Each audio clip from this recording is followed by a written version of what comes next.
Voilà. Dans mon 4e enregistrement, nous avons évoqué l'identité de Jésus, particulièrement à partir de la profession de foi de Pierre et de ce que Jésus dit de lui-même. Donc, Messie et Fils de Dieu.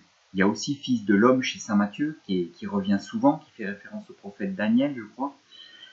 Voilà, mais donc on s'était centré sur ses qualités de Messie et Fils de Dieu. On avait même dit que c'était l'objet de son procès, le fait qu'on lui reprochait de se faire l'égal de Dieu. Donc c'est la condamnation des grands prêtres pour blasphème.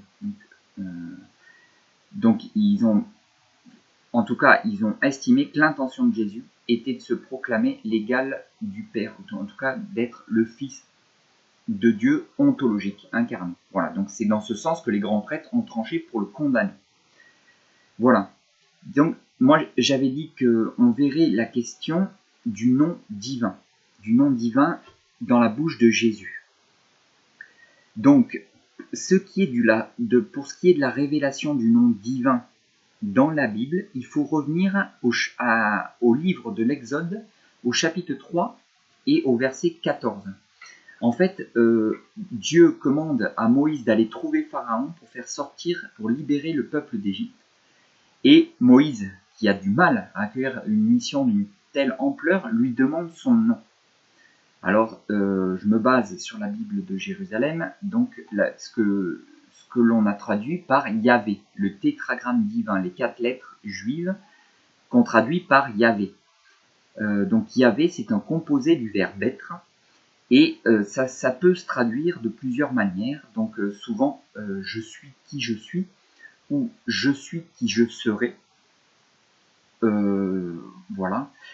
On peut aussi traduire, donc c'est un composé du verbe être, et si on introduit un peu de métaphysique, je suis celui qui est.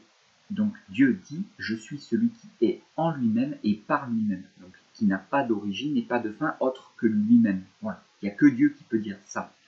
Donc après le verset 14 de l'Exode, on trouve aussi un je suis. Donc en grec, ce je suis, c'est ego eimi. Voilà. Je le prononce sûrement très mal, hein, j'ai pas beaucoup étudié le grec. Ego eimi, je suis. Et quand Dieu dit Yahvé, je suis qui je suis, ou je suis celui qui est, c'est ego eimi o on. Voilà. Donc je fais ce rappel parce que c'est très important par rapport à l'évangile selon saint Jean. Voilà, parce que dans le chapitre 8 de l'évangile selon saint Jean, Jésus s'affirme lumière du monde. Il dit « je suis la lumière du monde ». Voilà. Ça entraîne une controverse très tendue avec les pharisiens. Et Jésus développe. Il développe et à plusieurs reprises, il prononce un « je suis ». Donc « ego eimi ». Donc on trouve ça à 3 reprises dans le chapitre 8 de saint Jean.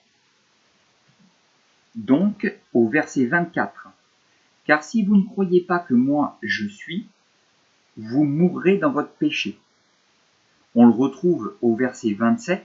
« Quand vous aurez élevé le Fils de l'homme, alors vous saurez que moi je suis, et que je ne fais rien de moi-même, mais je dis ce que le Père m'a enseigné, et celui qui m'a envoyé est avec moi.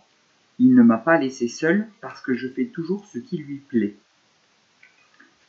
Et encore plus curieux, au verset 58, « En vérité, je vous le dis, avant qu'Abraham existât, je suis. » Donc, on retrouve ego eimi dans ce chapitre 8.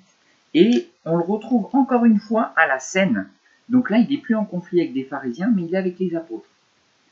Il dit, donc il parle de sa passion, c'est le long discours de saint Jean, hein, qui explique la passion, c'est le testament de Jésus aux apôtres. « Je vous le dis dès à présent, avant que la chose n'arrive, pour qu'une fois celle-ci arrivée, vous croyez que moi je suis. » Donc il leur annonce la passion et bien d'autres choses. Hein. On retrouve ce « je suis », ego eimi. Et c'est très important parce que, techniquement, si Dieu se manifeste et dit « je suis », ego eimi, point. Vu qu'il est la cause de toute chose et la fin de toute chose, il pourrait s'arrêter là, effectivement. Il est l'être en lui-même. Donc Dieu peut dire « je suis ». Mais la révélation à Moïse, c'est « je suis qui je serai » ou « je suis qui je suis » ou « je suis celui qui est », si on approfondit un peu en métaphysique. Et donc, c'est ego eimi oon en grec. Et Jésus, c'est ce qu'on considère être Yahvé, donc les 4 lettres du tétragramme juif. Jésus ne prononce pas ça. Il ne dit pas « je suis celui qui est ». Voilà.